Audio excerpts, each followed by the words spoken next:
Assalamualaikum warahmatullahi wabarakatuh. Alhamdulillahirabbil alamin. Wassalatu wassalamu ala asyrafil anbiya'i wal mursalin sayyidina Muhammadin wa ala alihi wa sahbihi ajma'in.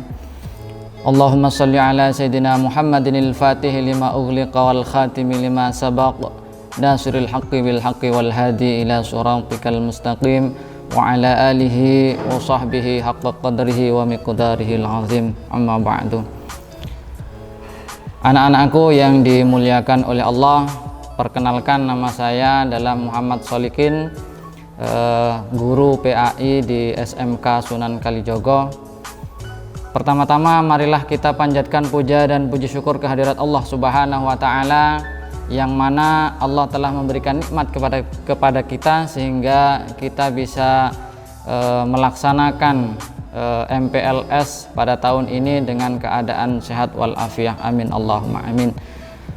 Kedua kalinya sholawat wa salam mudah-mudahan tercurah limpahkan kepada junjungan kita, yakni Nabi besar Muhammad sallallahu alaihi wasallam, yang telah membawa kita dari zaman jahiliyah menuju zaman yang terang benderang yang disinari dengan iman dan Islam. Anak-anakku yang berbahagia, pada kesempatan kali ini saya akan menyampaikan tentang pendidikan berkarakter. Jadi dalam dunia pendidikan kita saat ini gencar-gencarnya sedang digalakkan pendidikan yang berkarakter. Apa sih pendidikan berkarakter itu? Maka mari kita bahas bersama-sama. Yang pertama adalah pengertian karakter, ya. Pengertian pembangunan karakter.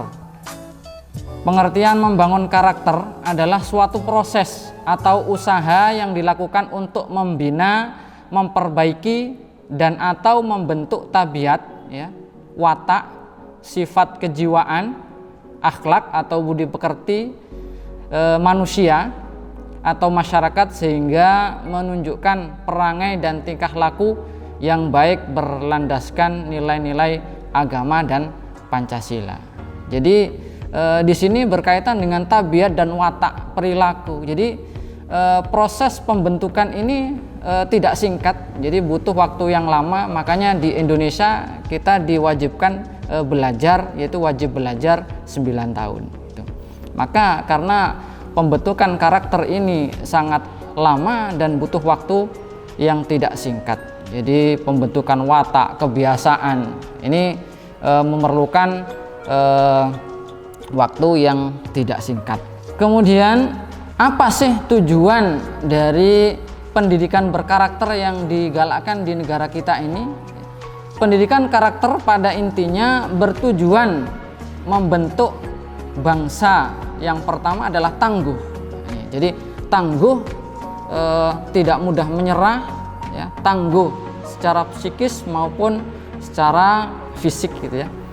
Kemudian yang kedua adalah kompetitif, jadi mampu bersaing di dunia yang saat ini yang sungguh penuh dengan tantangan, ya. Jadi mampu bersaing, berkompetisi untuk mencapai sebuah tujuan atau cita-cita.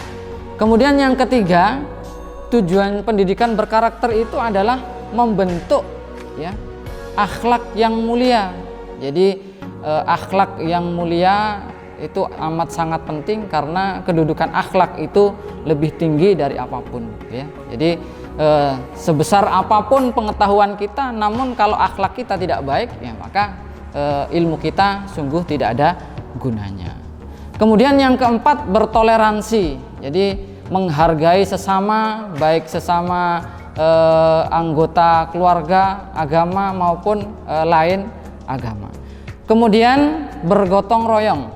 Jadi bergotong royong, saling membantu saudara, tetangga, ya, sahabat-sahabat maupun sesama warga negara, saling membantu apabila salah satu terdapat kesulitan maupun gangguan dari luar, gitu ya. Kemudian berjiwa patriotik. Jadi punya jiwa patriot yang siap kapanpun, ya, membela negara, ya, membela bangsa dan negara kita.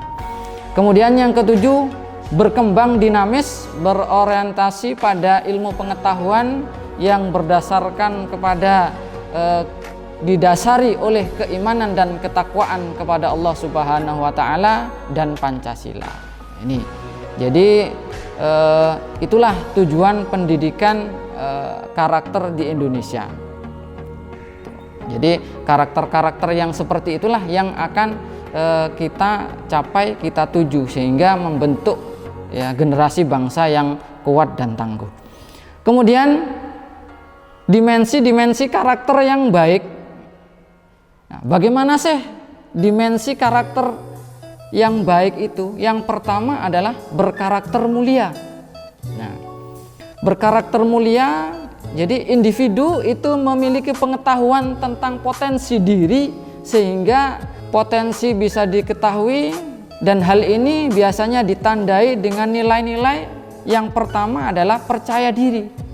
Jadi percaya diri, percaya atas kemampuan diri sendiri, ya, tidak mudah menyerah. Kemudian kritis, ya, kritis terhadap apa yang ada, kritis terhadap apa yang kita terima, sehingga tidak mudah kita percaya, kita olah, kita selidiki apa kebenarannya, bagaimana keadaannya, sehingga mampu membentuk karakter-karakter yang baik.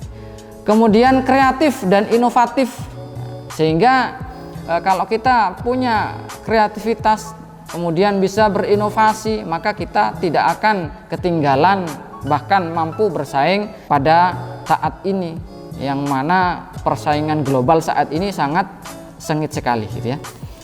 Kemudian mandiri. Nah, ini mandiri, tidak bergantung terhadap orang lain. Jadi mampu melangkah ke depan dengan tanpa bergantung terhadap orang lain. Kemudian hidup sehat. Nah, apalagi saat ini ya, kondisi saat ini sudah pandemi gitu ya. Nah, maka pola hidup yang sehat itu harus kita terapkan dalam kehidupan kita, sehingga kita menjadi generasi bangsa yang sehat dan kuat gitu. Kemudian bertanggung jawab.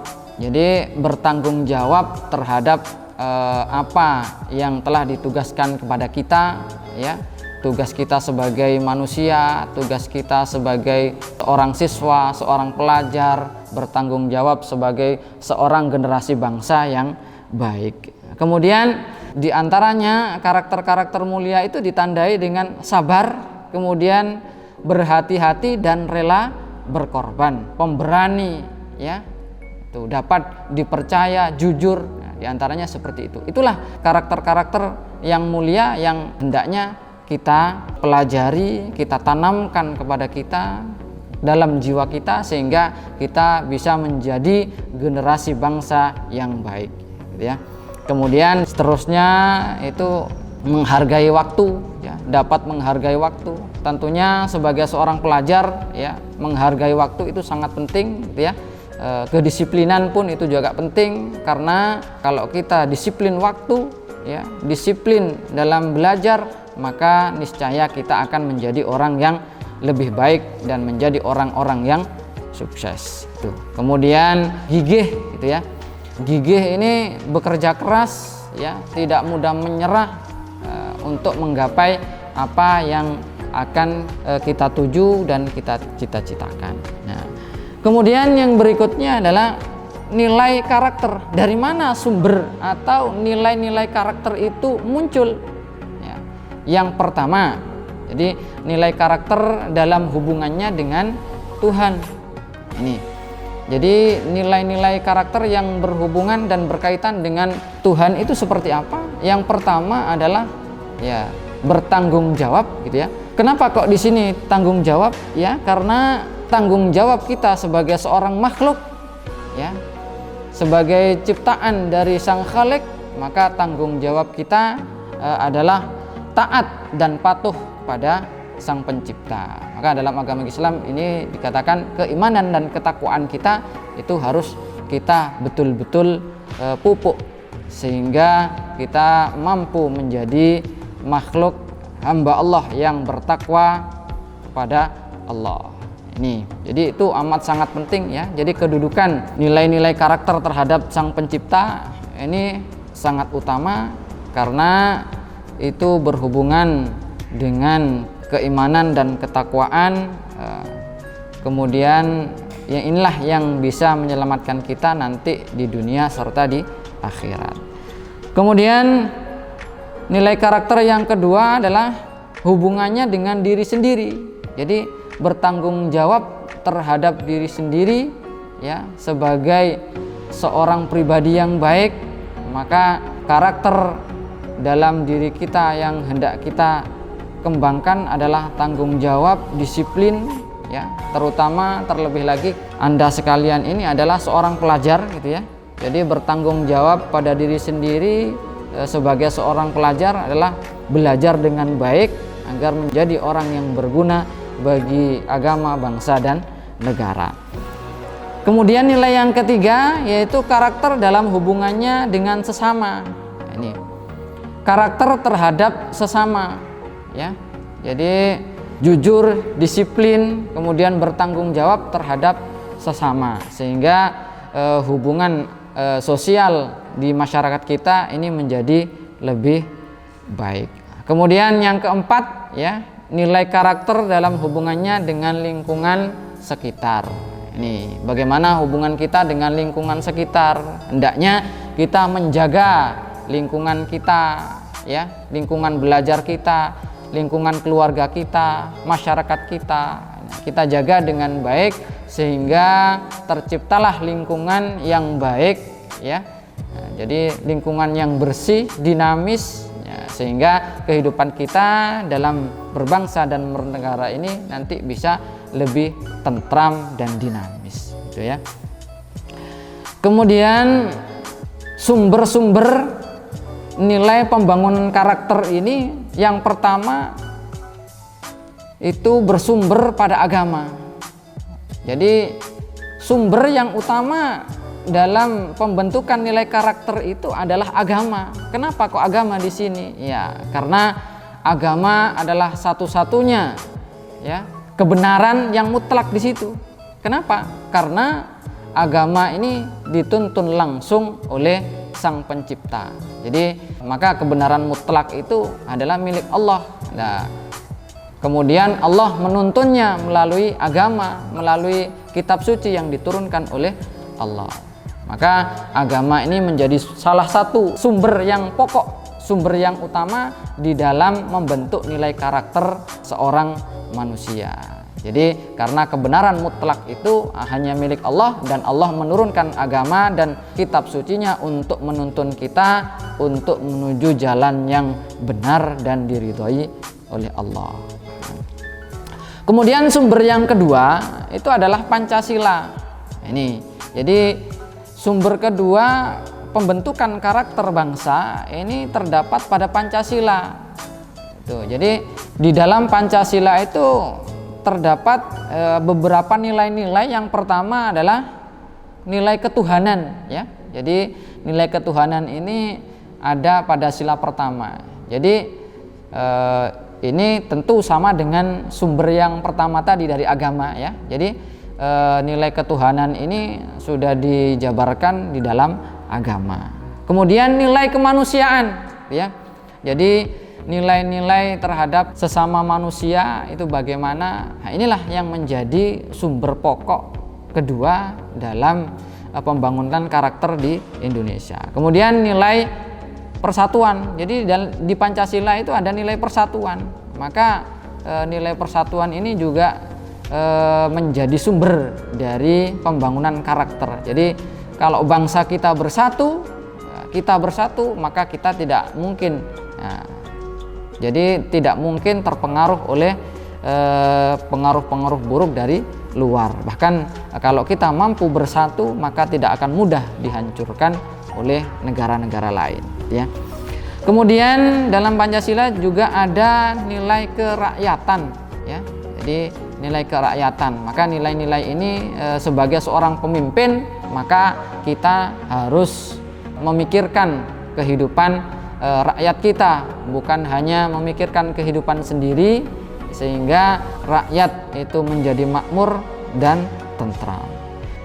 Kemudian di dalam Pancasila itu terdapat nilai keadilan. Jadi dalam negara kita, ya, apabila kita nanti menjadi seorang pemimpin, maka hendaknya kita menjadi seorang pemimpin yang adil, ya, adil terhadap diri, keluarga maupun masyarakat yang kita pimpin, ya. Jadi Pancasila ini merupakan sumber kedua di dalam membangun karakter bangsa yang baik, ya. Kemudian yang ketiga, sumber nilai pembangunan karakter itu bersumber pada budaya, yaitu budaya yang ada di Indonesia ini sangat beragam, ya, sehingga nilai-nilai karakter dalam suatu bangsa itu bermacam-macam, ya. Dengan inilah kemudian kita bisa saling mengenal, kemudian bisa saling berbagi sehingga menambah wawasan yang lebih luas. Kemudian yang keempat, sumber nilai pembangunan karakter itu bersumber pada tujuan pendidikan nasional. Jadi tujuan dari pendidikan nasional itu adalah mengembangkan potensi peserta didik. Jadi mengembangkan peserta didik, potensi-potensi yang dimiliki oleh peserta didik sehingga menjadi manusia yang beriman dan bertakwa kepada Allah, didasari atau berdasar kepada ilmu pengetahuan dan teknologi yang didasari dengan keagamaan dan Pancasila, sehingga generasi bangsa yang berkarakter seperti inilah yang diinginkan oleh negara kita, sehingga negara kita bisa menjadi negara yang baik, negara yang berkarakter, ya, generasi bangsa yang berkarakter sehingga menjadi generasi bangsa yang lebih baik lagi. Ya, mungkin hanya itu yang dapat saya sampaikan, kurang lebihnya mohon maaf. Akhirul kalam. Assalamualaikum warahmatullahi wabarakatuh.